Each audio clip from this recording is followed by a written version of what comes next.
10টা ফিতনা যতক্ষণ পর্যন্ত না আসছে, আলামত না আসছে, কিয়ামত হবে না। কয়টা ফিতনা? 10টা। তার মধ্যে 1 নাম্বার হচ্ছে মাসিহুদ দাজ্জাল, তার আগমন, মানুষের রূপে আত্মপ্রকাশ। 2 নাম্বার হচ্ছে ইয়াজুজ আর মাজুজ, এরা দুটো প্রজাতি, মানব জাতি, তারা জিন নয়।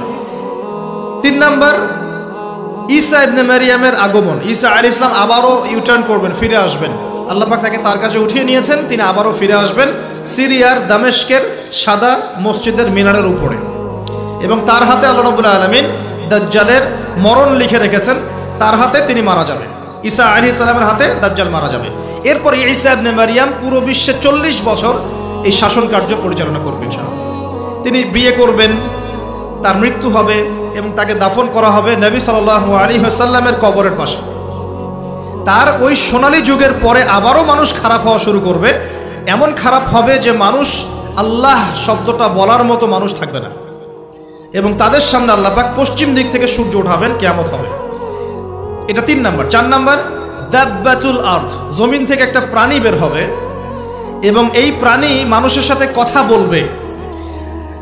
আমরা যারা এখন সায়েন্সকে ইলাহ বানিয়েছি, আমরা এখন বিশ্বাস করতে চাই না এগুলা, কিন্তু এই কথাটাই আমি যেটা বললাম, এই কথাটা হুবাহু যদি নাসা বলে, নাসা, তাহলে আগামীকাল বিশ্ববাসী বিশ্বাস করবে। আমরা শিক্ষাক্ষেত্রে এভাবে শিরক করছি। আল্লাহ এবং তার রাসূলের কথা যখন আসছে, আমরা যুক্তি খুঁজি, প্রমাণ খুঁজি, বিজ্ঞান খুঁজি, দর্শন খুঁজি, কিন্তু দেখবেন অন্যরা যখন আমাদেরকে জ্ঞান দিচ্ছে, আমরা কিন্তু এত কিছু খুঁজতে যাচ্ছি না। তারা আমাদেরকে শেখাচ্ছে যে পরীক্ষা নিরীক্ষা পর্যবেক্ষণ ছাড়া জ্ঞান নেওয়া যাবে না। এই কারণে ফেরেশতা দেখা যায় না, বিশ্বাস করে না, জিন দেখা যায় না, বিশ্বাস করে না, রূহ বা আত্মাও দেখা যায় না, বিশ্বাস করছে না, আল্লাহ দেখা যায় না, বিশ্বাস করে না। তো আনসিন ওয়ার্ল্ডকে তারা বিশ্বাস করতে চায় না। কিন্তু আপনার রিলিজিয়ন ইসলামের বেইজ হচ্ছে গায়েব, অদৃশ্য। দলিল দিচ্ছি আমি, আল্লাহ পাক বলছেন আলিফ লাম মিম যালিকাল কিতাব লা রাইবা ফি, এটা এমন একটা কিতাব যে কিতাবে কোনো সন্দেহ নাই, ঠিক আছে? হুদাল্লিল মুত্তাকিন, এই কিতাবটা হচ্ছে মুত্তাকিদের জন্য হেদায়েত। কাদের জন্য? মুত্তাকিদ। মুত্তাকি কারা? আল্লাযীনা ইউমিনুনা বিল গায়বি, যারা গায়েবে বিশ্বাস করে, অদৃশ্যে বিশ্বাস করে, আনসিন ওয়ার্ল্ডে বিশ্বাস করে, তারা মুত্তাকি। এখনকার ফিলোসফি বলছে যে আনসিন ওয়ার্ল্ডে বিশ্বাস করা যাবে না, পরীক্ষা নিরীক্ষা পর্যবেক্ষণ ছাড়া জ্ঞান নেওয়া যাবে না। তাহলে ঈমানের 6 পিলার, আল্লাহ, 2 নাম্বার ফেরেশতাগণ, আসমানি কিতাব সমূহ, নবী রাসূলগণ, পরকাল, পরকাল মানে কবর আযাব, জান্নাত, জাহান্নাম, মিজান, পুলসিরাত, তাকদীর, ভাগ্যের ভালো মন্দ, এগুলোকে কি আপনি ল্যাবে প্রমাণ করতে পারবেন? তাহলে কি বিশ্বাস করবেন না? তাহলে যে জ্ঞানতাত্ত্বিক দর্শনে আমরা একটা শিরক করছি না? শিরক করছি। কিন্তু তো যেটা বলছিলাম প্রিয় ভাইয়েরা, যে দেখুন, যদি নাসা বলে দাব্বাতুল আরদ বের হবে, মানুষ কিন্তু বিশ্বাস করবে।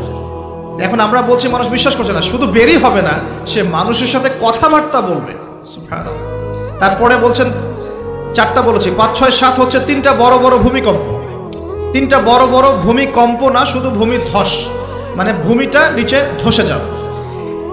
একটা পৃথিবীর পূর্ব দিকে, দ্বিতীয়টা পৃথিবীর পশ্চিম দিকে, আর তৃতীয়টা হচ্ছে পৃথিবীর মাঝখানে। পূর্ব দিক মানে কিন্তু আমাদের এই কন্টিনেন্ট পুরোটাই, ইন্দোনেশিয়া, মালয়েশিয়া থেকে শুরু করে পুরো শ্রীলঙ্কা, ভারত, পাকিস্তান, এভরিথিং পূর্ব দিক, পশ্চিমা সভ্যতা। মাঝখান মানে এই জাজিরাতুল আরব, এখানেও ভূমিকম্প হচ্ছে। আর আল্লাহ পাকের গজব যখন আসে, তখন কিন্তু ভালো মন্দ সবার উপরে আসবে।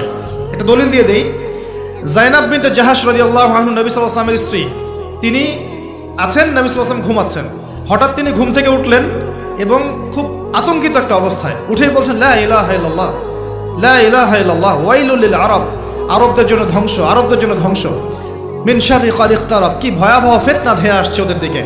যায়নাব বিনতে জাহাশ রাদিয়াল্লাহু আনহা বলছেন, আনুহলিক ওয়া ফিনা সালিহুন ইয়া রাসূলুল্লাহ, হে আল্লাহর রাসূল সাল্লাল্লাহু আলাইহি ওয়াসাল্লাম, আমাদের মধ্যে সৎ মানুষ থাকা সত্ত্বেও কি আমরা ধ্বংস হয়ে যাব?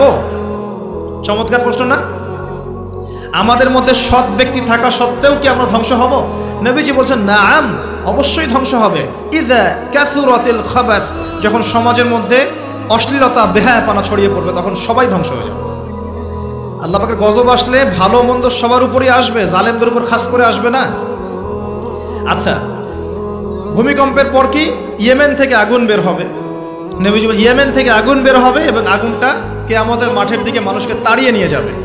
আর পশ্চিম দিক থেকে সূর্য উঠবে। যখন এমন হবে, তখন তওবার দরজা বন্ধ হয়ে যাবে। এই 10টা আলামতকে নবীজি বলছেন এগুলো না আসা পর্যন্ত কিয়ামত হবে না, লিখে নেন।